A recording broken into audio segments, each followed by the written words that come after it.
పీడీఎస్కి సంబంధించిన విద్యార్థి నాయకులు ఈరోజు అసెంబ్లీ ముట్టడి చేయడం జరిగింది. ఇటు విద్యార్థులకు సంబంధించినటువంటి అనేక సమస్యలను ప్రభుత్వం పట్టించుకోవడం లేదు.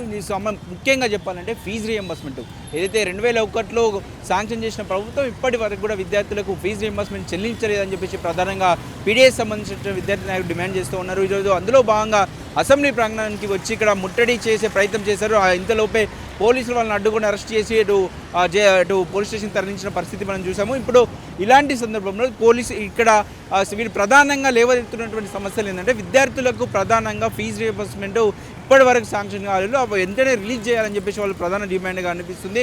ఇంకా ఇటు చూస్తూ ఉంటే ప్రతిరోజు చూస్తూ ఉంటే ఏదో గురుకుల పాఠశాలలో భోజనం సంబంధించినటువంటి సమస్యలు అనేకంగా కనిపిస్తున్నాయి.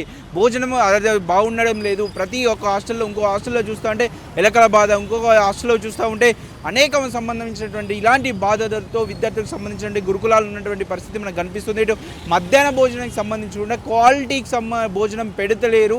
ఆ భోజనం వల్ల చాలామందికి విపరీతమైనటువంటి సమస్యలు వస్తున్నాయి, హెల్త్ ప్రాబ్లమ్స్ వస్తున్నాయని చెప్పేసి వాళ్ళు ప్రధానంగా ఆరోపిస్తున్నారు. ఇప్పటికే ప్రభుత్వం కూడా దీనిపైన అన్నికి సంబంధించిన గురుకులాలకు కావచ్చు దీనికి సంబంధించినటువంటి ఒక మెనూను తయారు చేసినప్పటికీ ఎంతవరకు ఇంప్లిమెంటేషన్లో నిన్న చూసాం మనం.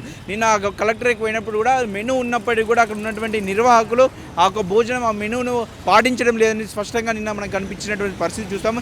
ఇలాంటి సమస్యలు అంటే మెనూ తయారు చేశారు కానీ అక్కడ ఉన్నటువంటి ఇంప్లిమెంటేషన్లో ప్రభుత్వం వైఫల్యం కావచ్చు, అడ్మినిస్ట్రేషన్ వైఫల్యం కావచ్చు, దీని కారణంగా అక్కడ వాళ్ళకు సరైనటువంటి భోజనం అందడం లేదు. దీనికి కఠినంగా ప్రభుత్వం ఒక మానిటరింగ్ వ్యవస్థను ఏర్పాటు చేసి ఎక్కడికక్కడ వాళ్ళు ఎప్పటికీ భోజనం ఒక అంటే అక్కడ సంబంధించినటువంటి అధికారిని పంపించి అక్కడ భోజనాన్ని టేస్ట్ చేసి వీళ్ళు నిజంగా ఏదైతే ప్రభుత్వం ఉద్దేశంలో ఏముందో అది నిజంగా ఇంప్లిమెంట్ అవుతుందా లేదా అని చెప్పేసి ఒక పర్యవేక్షణ వ్యవస్థ ఉండాలని చెప్పేసి ప్రధానమైన ఒక డిమాండ్గా వినిపిస్తుంది.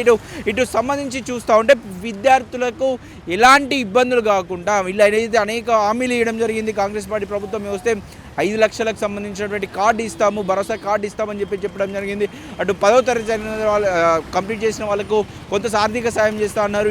అటు డిగ్రీ కంప్లీట్ చేసిన వాళ్ళకు కొంత సాయం చేస్తా అని చెప్పడం జరిగింది. అటు పీజీ కంప్లీట్ చేసిన వాళ్ళకు మరికొంత సాయం చేస్తామని చెప్పేసి కాంగ్రెస్ పార్టీ ఏదైతే హామీ ఇచ్చిందో ఇంకెప్పుడు ఇంప్లిమెంట్ చేస్తారు, వెంటనే ఇంప్లిమెంట్ చేయాలి, లేకపోతే విద్యార్థులకు ఇచ్చిన అన్యాయం చేసిన వాళ్ళు అవుతారని చెప్పేసి ఇక్కడ ప్రధానంగా వీళ్ళు విద్యార్థి నాయకులు ఇక్కడ వాళ్ళు డిమాండ్లు వినిపిస్తున్నటువంటి పరిస్థితి. ఇక చూస్తూ ఉంటే ఇక అసెంబ్లీ ప్రాంగణంలో మనము వెళ్తూ ఉంటే ప్రధానమైనటువంటి విద్యార్థులకు నిర్లక్ష్యంగా వివరిస్తున్నారు. విద్యార్థుల పట్ల అసలు ఒక కన్సర్న్ అనేది ప్రభుత్వానికి లేదు అని చెప్పేసి వాళ్ళు ప్రధానమైన ఆరోపణలు చేస్తూ ఉన్నారు. విద్యార్థులకు సంబంధించినటువంటి ఏ ఇష్యూ అయినా, విద్యార్థులకు సంబంధించినటువంటి ఏ సమస్య అయినా కూడా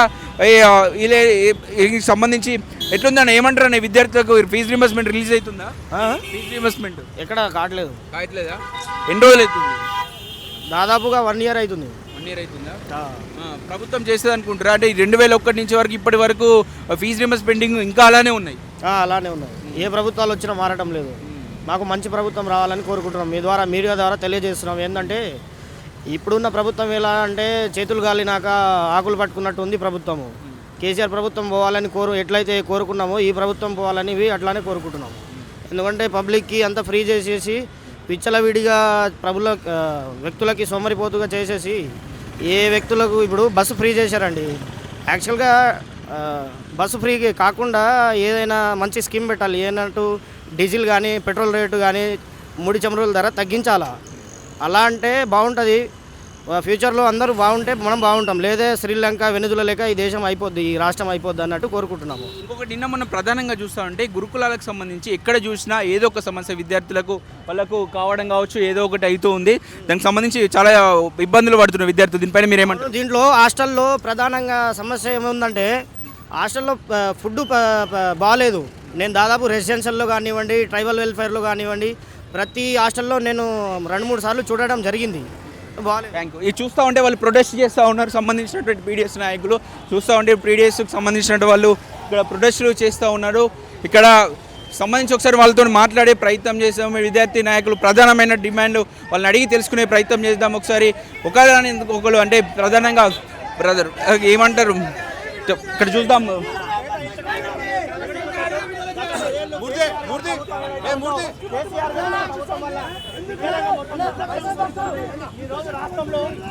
చెప్పండి అన్న, ఎలాంటి డిమాండ్లు ఉన్నాయి? తెలంగాణ రాష్ట్రంలో ఇప్పటివరకు కూడా ఫీజు రియంబర్స్మెంట్ ఎలాగా విడుదల రేవంత్ రెడ్డి గవర్నమెంట్ ఇప్పటికీ ఇబ్బందులు పెడుతుంది విద్యార్థులను. అలాగే కూడా ఇప్పటికి కూడా విద్యాశాఖ మంత్రి కేటాయించకపోవడం చాలా సిగ్గుచేటు ఈ ప్రభుత్వం మీద.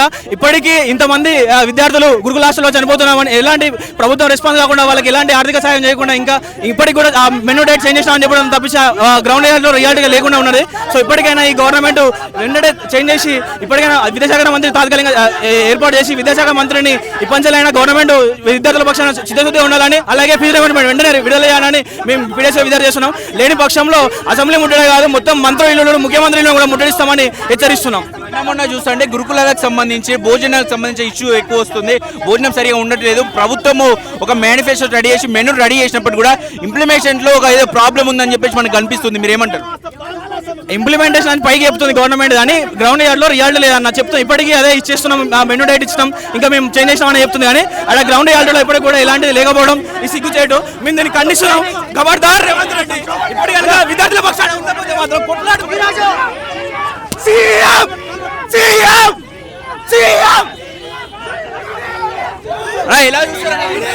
తెలంగాణ రాష్ట్ర వ్యాప్తంగా తెలంగాణ ప్రభుత్వం విద్యార్థులపై అంచవేత చేస్తా ఉంది. ఈ రోజు పూర్తి స్థాయిలో కూడా స్కాలర్షిప్ బకాయిలు విడుదల చేయట్లేదు.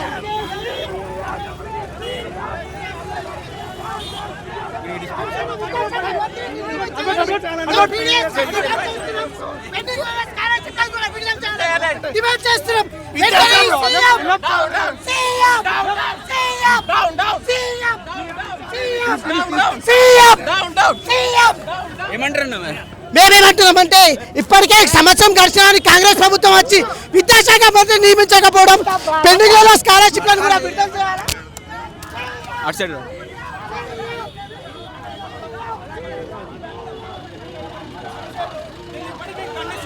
ఇప్పటికైనా కానీ ఈ రేవంత్ రెడ్డి ముఖ్యమంత్రి ఇప్పటికైనా ఫీజు రియంబర్స్మెంట్ విద్యార్థులకు విడుదల చేయాలని, అలాగే మినిస్టర్స్ వెంటనే విద్యాశాఖ మంత్రి గురుకుల లాంటి అప్డేట్ చేస్తున్నాం.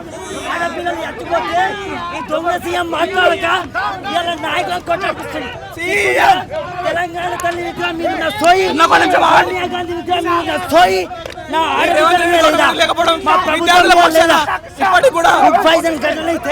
ఒక్కడు మాట్లాడలేడు. నా ఒక్కడు తెలంగాణ రాష్ట్ర వ్యాప్తంగా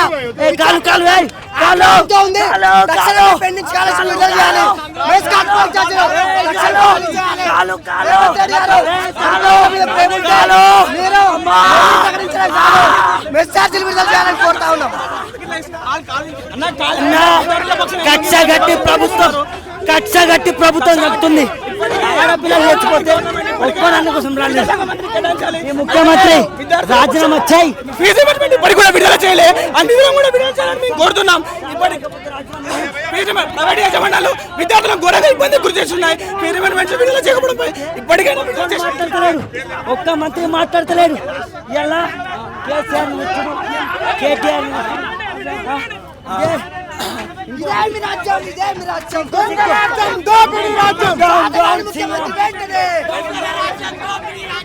విద్యార్థులకు సంబంధించినటువంటి ఈ చిన్న చూపు చూస్తుంది ఈ ప్రభుత్వం అని చెప్పేసి ప్రధానంగా పీడిఎస్ నాయకులు వాదన వినిపిస్తున్నారు. కాబట్టి చూస్తూ ఉంటే ఇక్కడ ఫీజు రీయింబర్స్మెంట్ ప్రధానంగా వాళ్ళు ఫోకస్ చేస్తున్నారు. ఫీజు రీయింబర్స్మెంట్ ఎందుకని రిలీజ్ చేయడం లేదు, దానివల్ల చాలా విద్యార్థులు ఇబ్బందులు పడుతున్నారు. అటు పాస్ అవుట్ అయినప్పటికీ కూడా విద్యార్థులకు సర్టిఫికెట్లు ఇస్తలేవు మేనేజ్మెంట్లు అని చెప్పేసి ప్రధానంగా ఆరోపిస్తున్నారు. ఇదే కారణం, లేకపోతే కనీసం మీరు ఫీజు రీయింబర్స్మెంట్ రిలీజ్ చేయకున్నా కూడా ఆర్డర్ ఇవ్వండి, వాళ్ళు సర్టిఫికేట్ లేకపోవడం వల్ల పై తరగతులకు విద్యార్థులు వెళ్ళలేకపోతారని చెప్పేసి ప్రధానంగా ఆరోపిస్తున్నారు. ఇంకా చూస్తూ ఉంటే విద్యాశాఖ మంత్రిని వెంటనే కేటాయించి ఇక్కడ ఒక పర్యవేక్షణ ఒక వ్యవస్థను ఏర్పాటు చేస్తే విద్యార్థులకు ఇలాంటి సమస్యలు ఉత్పన్నం కావని చెప్పేసి ప్రధానంగా వాళ్ళు వినిపిస్తున్నటువంటి పరిస్థితి. కెమెరామెన్ గణేష్తో అక్షిత్, హైదరాబాద్.